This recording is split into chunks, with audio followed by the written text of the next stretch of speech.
আসসালামু আলাইকুম। সুপ্রিয় সপ্তম শ্রেণীর শিক্ষার্থীরা, আজকের এই ভিডিওতে আমরা দেখব তোমাদের সপ্তম শ্রেণীর ইংরেজি প্রথম পত্র, যে ইংলিশ ফার্স্ট পেপার, যে তোমাদের অর্ধবার্ষিক পরীক্ষার জন্য যে নমুনা প্রশ্নটি কিভাবে থাকবে এবং কি কি থাকবে সেগুলো দেখব। এবং তোমাদের যে সুপার সাজেশনটি দেখব। এই সাজেশনটি ফলো করলে আশা করি তোমাদের পরীক্ষার মধ্যে 100% কমন আসবে ইনশাল্লাহ। তোমাদের পরীক্ষাটি কিভাবে থাকবে সেই বিষয়গুলো আমরা আলোচনা করব। যে তোমাদের যে অর্ধবার্ষিক পরীক্ষাটি হবে, যে 100 মার্কের পরীক্ষাটি হবে, তোমাদের সময় থাকবে হচ্ছে 3 ঘন্টা। প্রথমে তোমাদের যে সেকশন এ রিডিং টেস্ট থেকে তোমাদের মার্ক থাকবে 70 নাম্বার। আর তারপর হচ্ছে তোমাদের গ্রামার থেকে থাকবে হচ্ছে 30। এই হচ্ছে তোমাদের 100 নম্বরের পরীক্ষাটি হবে। প্রথমেই তোমাদের থাকবে হচ্ছে একটি প্যাসেজ থাকবে। এই প্যাসেজ থেকে তোমাদের read the text and answer the question 1 and 2, মানে এই প্যাসেজটি পড়ে তোমরা 1 নং এবং 2 নং প্রশ্নের উত্তর দিবে। এখন দেখো, এটি তোমরা যে Farabi is Flora's best friend, মানে দুজন হচ্ছে best friend, they they live in the same area. এটি তোমরা ভালো করে পড়বে, যে তোমাদের পরীক্ষার মধ্যে যেটি আসবে সেটি তোমরা ভালো করে একবার পড়ে নেবে। তারপর তোমাদের বহু নির্বাচনী প্রশ্ন থাকবে 7টার মধ্যে তোমাদের 7টা প্রশ্নেরই উত্তর দিতে হবে। আর এটি যেহেতু তোমরা লিখবে খাতার মধ্যে, তাহলে কি করবে, যে 1 নাম্বার দিয়ে শুধু এ বি সি ডি যেটি উত্তর হবে, যদি তোমাদের সি উত্তর হয় তাহলে সি লিখে এই উত্তরটি লিখে দিবে, বি হলে বিটি লিখে দিবে, এ হলে এই উত্তরটি লিখে দিলেই খাতার মধ্যে তোমাদের উত্তরটি এইভাবেও লিখতে পারো। আর তারপর তোমরা 2 এর জন্য যা করবে, 2 এর জন্য তোমাদের যে give the short answer the following question, এখানে তোমাদের যে কোয়েশনগুলো থাকবে, যে 5টা প্রশ্নের উত্তর দিতে হবে। এক একটির মান হচ্ছে তোমাদের কত করে, 2 করে, এই 10 থাকবে। এখানে তোমাদের যে আরো তোমাদের যে নমুনা প্রশ্ন দিয়ে দেওয়া হয়েছে, যেখানে এই প্রশ্নগুলো তোমরা দেখতে পারো। এই প্রশ্নগুলো তোমরা দেখতে পারো।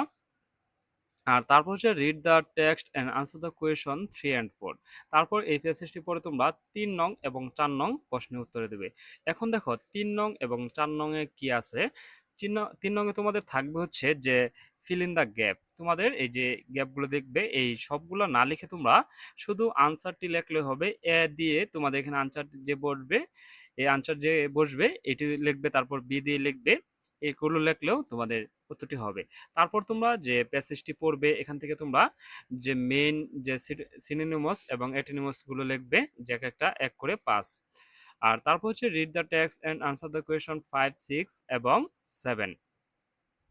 এই প্যাসেজটি পড়ে তোমরা 5, 6 এবং 7 নম্বর প্রশ্নের উত্তর দিবে। প্রথমেই তোমাদের থাকবে হচ্ছে টেবিল টেবিল থাকবে। আর টেবিল, তারপর হচ্ছে তোমাদের যেখানে ট্রু এবং ফলস থাকবে, যেটি সত্যি হবে ট্রু লিখবে এবং মিথ্যা হলে ফলস লিখবে, এফ লিখবে। আর তারপর হচ্ছে তোমাদের যে রাইট এ সামারি, তোমার একটা প্যাসেজ লিখবে, যে মেন যে প্যাসেজগুলো লিখবে। আর এই প্যাসেজটি লেখার জন্য আমি তোমাদের একটি টেকনিক দেখিয়ে দেই।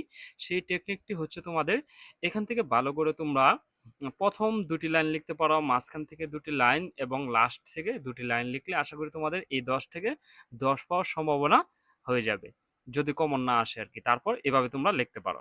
আর তারপর তোমরা আর্টে লিখবে কলাম এ এবং কলাম বি লিখবে। আর তারপর তোমরা রিয়ারেন্স লিখতে পারো, নয় থাকবে রিয়ারেন্স থাকবে, এক একটা মান হচ্ছে 1 করে। আর তারপর হচ্ছে তোমাদের যে আনসার দ্য ফলোইং কোয়েশন, যে কোয়েশনগুলো থাকবে এখান থেকে তোমরা যে 8টা থাকবে, 8টার মধ্যে তোমাদের যে কোনো 5টা প্রশ্নের উত্তর দিতে হবে। আর তারপর তোমাদের সেকশন বি থেকে তোমাদের রাইটিং টেস্টে তোমাদের 30 নাম্বার থাকবে। এই 30 নাম্বারে তোমাদের কি কি থাকবে, 30 নাম্বারে তোমাদের যে স্টোরি থাকবে এবং একটি প্যারাগ্রাফ দিতে হবে। তারপর হচ্ছে তোমাদের যে ডায়লগ, সেই ডায়লগ দিতে হবে। এই তোমাদের 10 করে। এখানে তোমাদের অপশন দেওয়া থাকবে, স্টোরি কি কি 3-4টা স্টোরি দেওয়া থাকবে এবং তোমাদের প্যারাগ্রাফ দেওয়া থাকবে। তোমরা যে হোয়াট ইজ এ ডিকশনারি, এরকম যে 5টা 6টা যে তোমাদের এখানে বেশি দেওয়া হয়েছে। তোমাদের পরীক্ষার মধ্যে 2টা বা 3টা দেওয়া থাকবে। এই 2টা বা 3টার মধ্যে তোমাদের যে কোনো একটি করে দিতে হবে। তারপর তোমাদের ডায়লগ থাকবে, ডায়লগের মধ্যে তোমাদের যে যদি নাম উল্লেখ করে দেওয়া হয়, যেমন উপম এবং উপমা, এরকম যদি তোমাদের নাম উল্লেখ করে দেওয়া হয় তাহলে তোমরা অবশ্যই ডায়লগের মধ্যে নাম লিখবে। আর যদি ফ্রেন্ড এবং ফ্রেন্ড বলা হয়, তাহলে যদি নাম উল্লেখ না থাকে তাহলে তোমরা 2টি নাম লিখতে পারবো, যে মি এবং ফ্রেন্ড, মানে মি হচ্ছে তোমার নাম লিখতে পারো, অথবা মিও লিখতে পারো, অথবা তোমাদের 2জন বন্ধুর নামও লিখতে পারো। এই বিষয়গুলো। আর তারপর তোমাদের আরেকটি আমরা যে নমুনা প্রশ্ন আছে সেটি দেখে নেই। সেটি মধ্যে তোমাদের যে Shahjahan is husband MR Jamil Huda work is a company, এরকম তোমাদের যে আরো দু একটি যে তোমাদের মডেল টেস্ট আমরা দেখে নেই, এখান থেকে পড়লে আশা করি তোমাদের পরীক্ষার মধ্যে কমন আসতে পারে।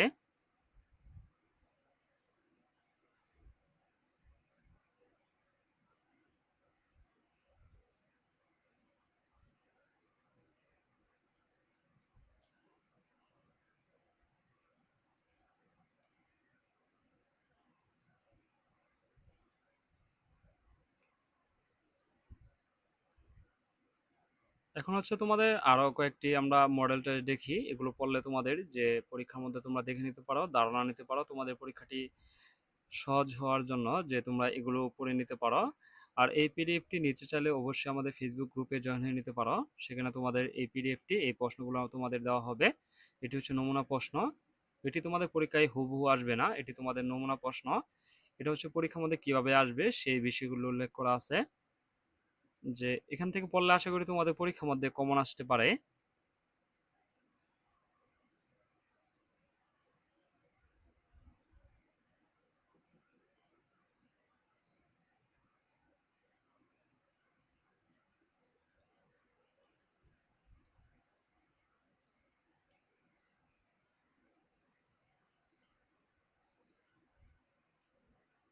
ধন্যবাদ শিক্ষার্থীরা, আমরা তোমাদের সপ্তম শ্রেণী ইংরেজি প্রথম পত্র যে নমুনা প্রশ্নটি আছে আর পরীক্ষাটি কিভাবে হবে সেই বিষয়গুলো আমরা দেখে নিলাম। পরবর্তী ভিডিও সবার আগে পেতে চ্যানেলটি সাবস্ক্রাইব করে পাশে থাকবে, আর যারা সাবস্ক্রাইব করেছো তাদেরকে অসংখ্য ধন্যবাদ। তোমাদের সপ্তম শ্রেণী প্রত্যেকটি সাবজেক্টের নমুনা প্রশ্ন এবং সুপার সাজেশন আমাদের চ্যানেলে প্লে লিস্টে দেওয়া আছে, সেখান থেকে তোমরা দেখে নিতে পারো। আর পরবর্তী ভিডিও সবার আগে পেতে চ্যানেলটি সাবস্ক্রাইব করে পাশেই থাকবে, আর যারা সাবস্ক্রাইব করেছো তাদেরকে অসংখ্য ধন্যবাদ।